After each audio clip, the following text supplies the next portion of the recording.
మధ్యప్రదేశ్లో జరిగిన ప్రమాదంలో చనిపోయిన వారంతా హైదరాబాద్ వాసులుగా గుర్తించారు.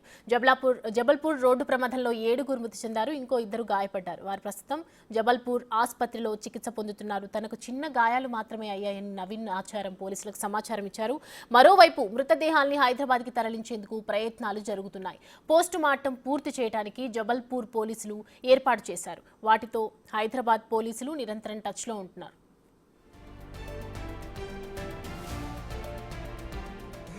రేపు మధ్యాహ్నానికి 7 మృతదేహాలని హైదరాబాద్కి తరలించే అవకాశం ఉంది. మరోవైపు మృతుల కుటుంబాలు శోకసంద్రంలో మునిగిపోయాయి. కుంభమేళా వెళ్లి వస్తూ వారు ప్రయాణిస్తున్న మినీ బస్సును సిమెంట్ లారీ ఢీకొట్టడంతో ఈ ఘోరం జరిగింది. మరిన్ని వివరాలు మా ప్రతినిధి సుజాత అందిస్తారు. కుంభమేళా ప్రయాగ్ వెళ్ళి అక్కడ పుణ్యస్థానాలు ఆచరిస్తే ఎంతో అదృష్టం కలుగుతుంది అని నాచారానికి సంబంధించినటువంటి 9 మంది స్నేహితులతో కలిసి అక్కడికి వెళ్ళారు. తిరిగి వచ్చేటువంటి సమయంలో వాళ్ళ విషాద ఛాయలు నెలకొన్నాయి. అక్కడ జరిగినటువంటి ప్రమాదంలో 7 మృతి చెందారు. ప్రస్తుతం నాచారంలోని కార్తేక నగర్లో మల్లారెడ్డి, ఇక్కడ అందరూ పాల మల్లారెడ్డి అని పిలుచుకుంటుంటారు. 20 సంవత్సరాల నుంచి ఇదే ప్రాంతంలో ప్రెసిడెంట్గా కొనసాగుతూ అందరితో ఎంతో ఆనందంగా గడుపుతూ ఎప్పుడు అందరినీ నవ్విస్తూ ఉంటాడు. కానీ ఈరోజు వాళ్ళ ఇంటితో పాటు చుట్టుపక్కల ఉన్నటువంటి స్నేహితులు, బంధువులు ఇళ్లలో కూడా విషాదం అలుముకుంది. మల్లారెడ్డి ఇక లేడు అని తెలుసుకుని కుటుంబ సభ్యులు కన్నీరు మున్నీరు అవుతున్నారు. ప్రస్తుతం వాళ్ళ కుమారుడు ఉన్నాడు. చివరిగా ఎప్పుడు మాట్లాడాడు మీ నాన్న? ఇవాళ పొద్దున్న 5:30కి, నిన్న నైట్ 10 o'clock మాట్లాడాడు.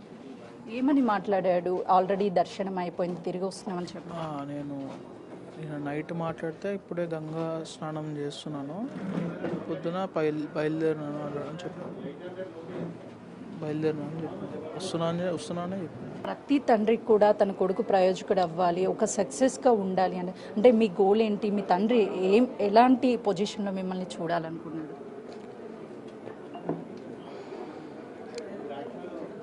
పొజిషన్ వరకైనా అందరిలో సొసైటీలో మంచి పేరు. డాడీ ఎప్పుడు నా పొజిషన్ గురించి ఏమి ఆశపడలేదు, నాకు మంచి పేరు తెచ్చుకుంటే చాలు.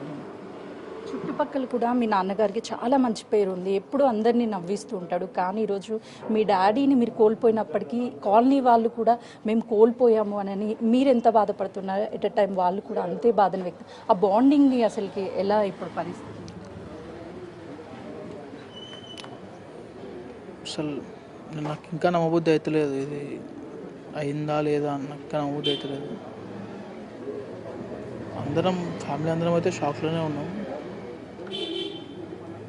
ఏమో వచ్చేదాకా చెప్పలేము. అక్కడ ఎవరు కాల్ చేశారు మీకు? ఎప్పుడు ఈ ఘటన జరిగిందని? నాకు పొద్దున 9:30కి మల్లేష్ అంకుల్ కాల్ చేసి చెప్పినారు ఈ ఘటన అయిందని చెప్పి. నాకు 9:30, 10కే తెలిసింది ఇట్లా కొంతమంది సీరియస్ ఉన్నారు, మిగతా అందరు చనిపోయారు అని చెప్పి. సో 10 నుంచి ఇప్పటికీ ఆల్రెడీ ప్రభుత్వం స్పందించింది, వెంటనే ప్రాసెస్ చేసి మృతదేహాలను ఇక్కడికి తరలించాలని. మీరు ప్రభుత్వాన్ని ఏమన్నా కోరుతారు? ప్రభుత్వాన్ని కోరేదైతే ఇదే, రేవంత్ రెడ్డి గారు జరిగిన ఘోరాన్ని దృష్టిలో పెట్టుకొని ఆ బాడీస్ని ఎంత తొందరగా వెళ్తే అంత తొందరగా తీసుకురమ్మని చెప్తున్నాను. కుటుంబ సభ్యుల బాధ వర్ణాతీతం. తను కనీసం వాళ్ళ తండ్రి చనిపోయాడు అని ఇంకా నమ్మలేకపోతున్నాను. నిన్న నాన్నతో మాట్లాడాను, వస్తున్నాము, దర్శనం బాగా అయింది అని చెప్తున్నారు. 45 రోజుల పాటు జరిగినటువంటి మహాకుంభమేళ ఎంతోమంది వివిధ రాష్ట్రాల నుంచి వెళ్ళారు. నాచారంలోని 9 మంది స్నేహితులు వెళ్ళారు. ప్రస్తుతం వాళ్ళకి సంబంధించి 7 మృతి చెందారు. బాలకృష్ణ, నవీన్ పరిస్థితి ప్రస్తుతం అయితే నిలకడగా ఉంది అని అక్కడ ఉన్నటువంటి డాక్టర్స్ చెప్పారని పోలీసులు, ఇక్కడ ఉన్నటువంటి నాచారం పోలీసులకి సమాచారాన్ని అందించారు.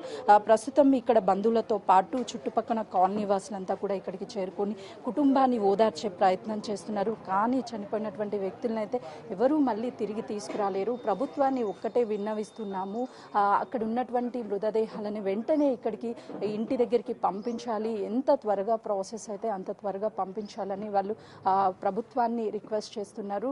ఉదయం జరిగినటువంటి ఈ సంఘటనతో నాచారం ప్రాంతం ఒక్కసారిగా 9 మంది ఇదే ప్రాంతానికి చెందినటువంటి వాళ్ళు, చనిపోయిన వాళ్ళ 7 ఇదే ప్రాంతానికి చెందిన చెందినటువంటి వాళ్ళు కావడంతో చుట్టుపక్కన ఇల్లులే, సన్నిహితులతో పాటు అంతా ఒక కుటుంబంగా కలిసి ఉంటాము మేమంతా. కానీ ఈరోజు కుటుంబంలో సభ్యులు మిస్ అయినట్టు వాళ్ళ బాధని వ్యక్తపరుస్తున్నటువంటి సిచ్యువేషన్ ఇక్కడ నెలకొంది. ప్రభుత్వం ఇప్పటికే చర్యలు చేపట్టింది. ఎంత త్వరగా వీలైతే అంత త్వరగా ఇక్కడికి మృతదేహాలను తరలించేందుకైతే మాత్రం ఏర్పాటు